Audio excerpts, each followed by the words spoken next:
सर्प आया था ना, उसे कृष्ण ही मारा था।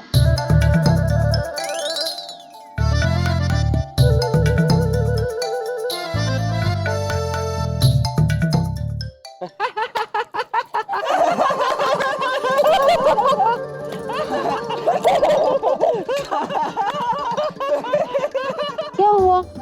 आप लोग ऐसे हंस क्यों रहे हैं? नहीं नहीं राधा, कुछ नहीं। हम लोग तो इसलिए हंस रहे हैं क्योंकि तुम भी इसके मायाजाल में फंस गई। ये तो बालपन से ही कुछ ना कुछ विचित्र करके हम सबको भ्रमित करता रहता है। और नहीं तो क्या, तुम खुद ही सोचो राधा, इतना विशाल, इतना खतरनाक सर्प और लल्ला उसे मारेगा। वही तो। अब आप स्वयं सोचिए ना, ऐसे बात बात पे कुछ भी करके आके मुझे सताती रहती है राधा। कोई तो बचाओ मुझे इस राधा से, इतना परेशान करती है। हे नारायण। अच्छा, मैं तुम्हें सताती हूँ? मैं? इतनी झूठी हो तुम। अरे राधा, शांत हो जाओ, शांत हो जाओ। देखो, मुझे भय लगने लगा है तुम्हारा, मैं समझ नहीं पा रहा हूँ करूँ क्या। अब राधा, तुम्हें अवश्य कोई भ्रम हुआ है। हाँ राधा, मुझे भी ऐसा ही प्रतीत होता है। दाओ, आप तो कृष्ण का साथ दो ही मत। और कृष्ण, तुम मेरे साथ छल नहीं कर सकते। मैंने स्वयं अपने नेत्रों से देखा है तुम्हें उस सर्प को मारते हुए।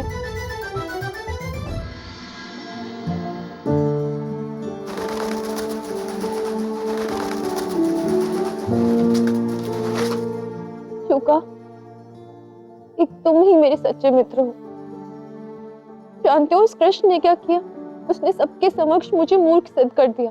कहता है कि मैंने व्रत किया है इसलिए मेरी मति भ्रष्ट हो गई है। कहता है कि मैं झूठ बोलती हूँ। कहता है ये सारा मेरा भ्रम है, अर्थात सारा दोष, सारी समस्या मेरी ही है, जैसे उसने तो कभी कुछ किया ही ना हो। रूठो जो तुम तो मनाऊं मैं, तुम हंस दो तो मुस्काऊं मैं।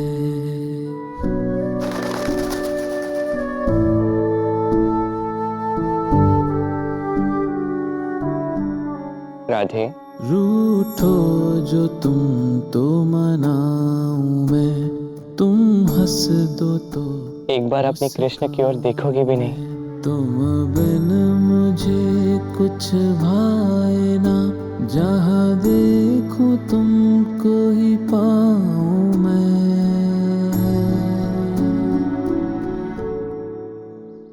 क्या हुआ? तुम क्यों रो रहे हो? तुम प्रेम हो, तुम प्रेम। अब तक नहीं समझे? यदि अश्रु की धारा मेरी मन राधा के नेत्रों से बहेगी तो कृष्ण के नेत्र अवश्य भिगो देगी। प्रेम हो, तुम प्रीत हो। क्यों? ऐसा क्यों कह रहे हो? तुम करना क्या चाहते हो? कर क्या रहे हो? तुम प्रेम हो,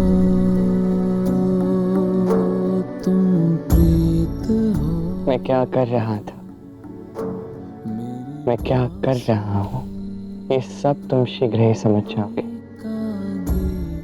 बस इतना जान लो कि जो भी कर रहा हूँ केवल तुम्हारे लिए कर रहा हूँ। देखो कृष्ण, बातें मत बनाओ। नंद बाबा से तुम्हारी कहानी सुनी है मैंने, किंतु मैं ये भी जानती हूँ कि वो पूर्ण तो नहीं है। और यहाँ तो प्रेम सरोवर भी नहीं है, अन्यथा तुम्हारी इस कहानी का अधूरा अंश तो मैं जान ही लेती। तुम्हारा सारा सत्य मेरे सामने प्रकट हो जाता।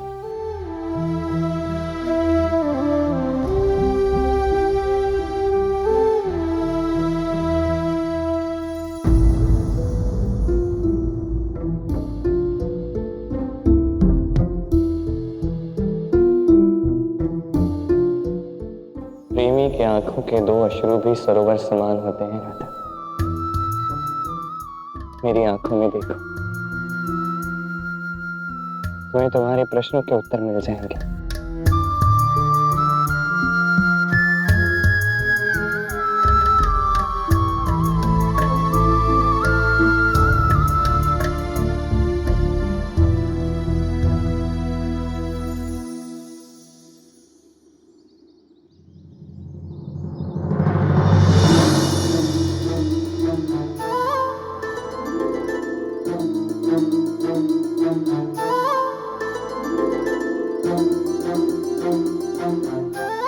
कान्हा रुको, कान्हा मुझे सभा के लिए विलंब हो रहा है।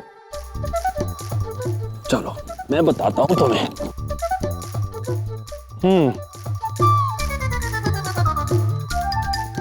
मेरे लौटकर आने तक तुम यहीं खड़े रहो। जब मैं लौटकर आऊंगा तब तुम्हें खोलूंगा, समझे?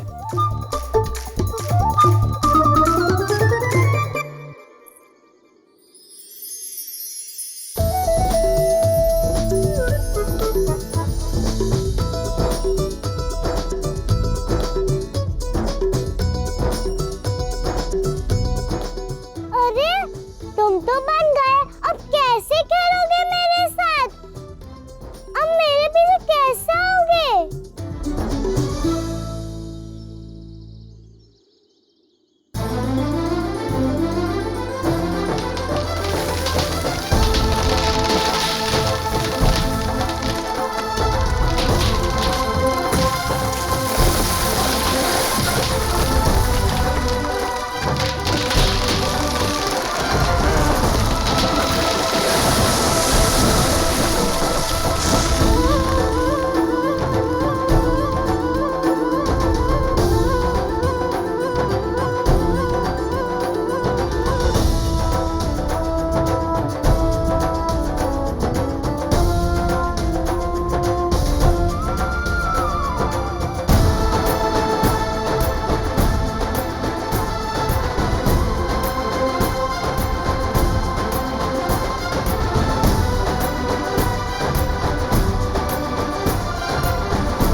हे बालकृष्ण, आपका धन्यवाद। हम नलकुंवर और मणिग्रीवा दो यक्ष हैं। पिछले 100 वर्षों से हम नारद मुनि के श्राप को भोग रहे थे। आज उस श्राप से आपने हमारी मुक्ति की है। हाँ बालकृष्ण, हमसे पाप हुआ था, आज उस पाप का प्रायश्चित हुआ है। देवी राधा और आप दोनों ने हमारी मुक्ति की है और ये श्राप तो हमारे लिए वरदान सिद्ध हुआ है।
तो ये सब भी मेरे कारण हुआ था।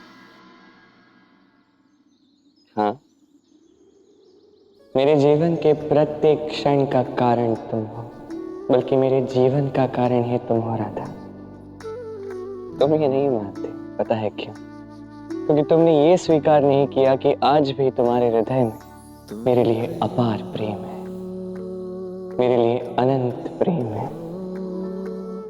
तुमने अब तक ये स्वीकार नहीं किया कि आज भी तुम केवल कृष्ण से ही प्रेम करती हो और सदैव तुम केवल कृष्ण से ही प्रेम करती रहोगी। और जब तक तुम ये स्वीकार नहीं करोगे,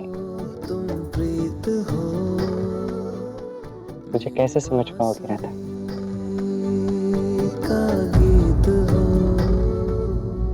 पहले तुम मुझे अपनी वास्तविकता विस्तार से बताओगे कृष्ण।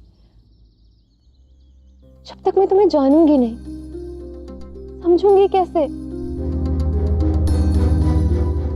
ठीक है, यदि तुम्हारा यही हट है तो यहीं सही।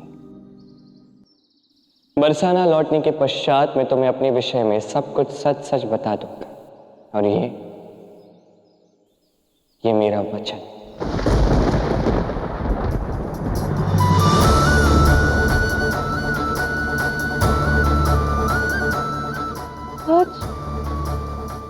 सच। अब कृष्ण क्या है ये तुम जानोगे।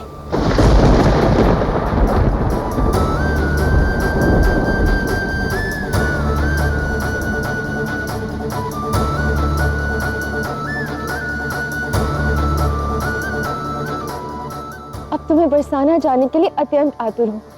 चलो कृष्ण।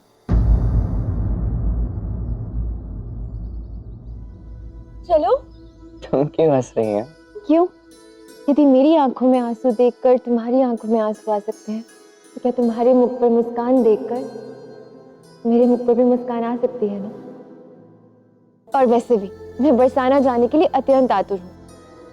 आज संध्या काल तक हम बरसाना पहुंच जाएंगे और फिर तुम मुझे अपना पूर्ण सत्य बता दोगे। हाँ, वो तो है। किंतु आज संध्या काल तक हम बरसाना पहुंचेंगे या नहीं, ये मैं नहीं कह सकता।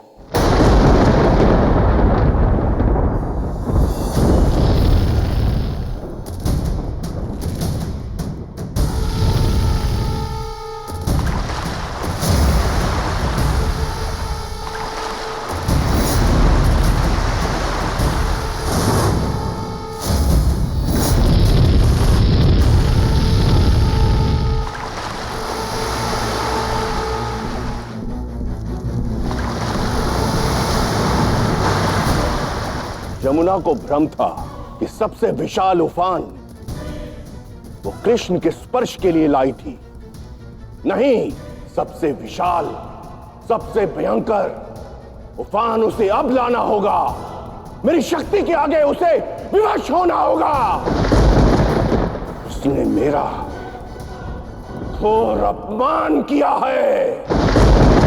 अब ऐसा प्रतीत हो रहा है गुरुदेव मेरा कार्य संपन्न करके ही रहेंगे, और अब उस कृष्ण को मथुरा आना ही होगा।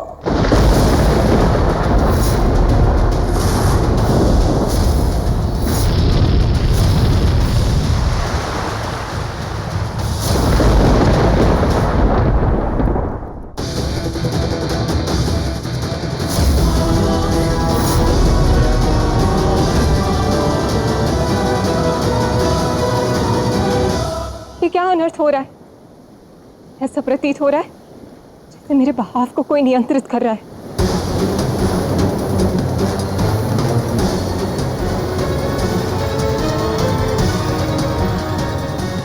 कंस, अब तुम अपनी शक्ति का उपयोग कर सकते हो।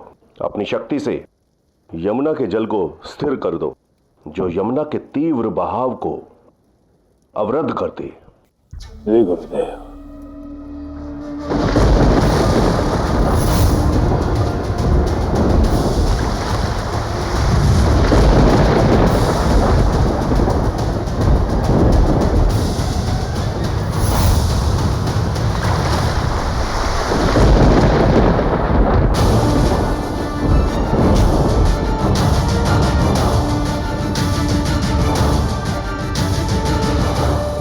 कंस, जिस प्रकार से इस कुंड की लहरें हवा में अटक गई हैं, उस प्रकार से उधर वहां यमुना की लहरें हवा में अटक गई हैं। कंस, जैसे ही तुम इस कुंड के सामने से इस लहर को अस्थिर करोगे, यमुना की पर्वतकार लहर नीचे आ जाएगी और स्वयं को रोक नहीं पाएगी, और अपने रास्ते में आने वाली हर बाधा को बहा कर ले जाएगी। और शीघ्र होगा महाबली कंस के काल का अंत होगा, महाबली कंस के काल का।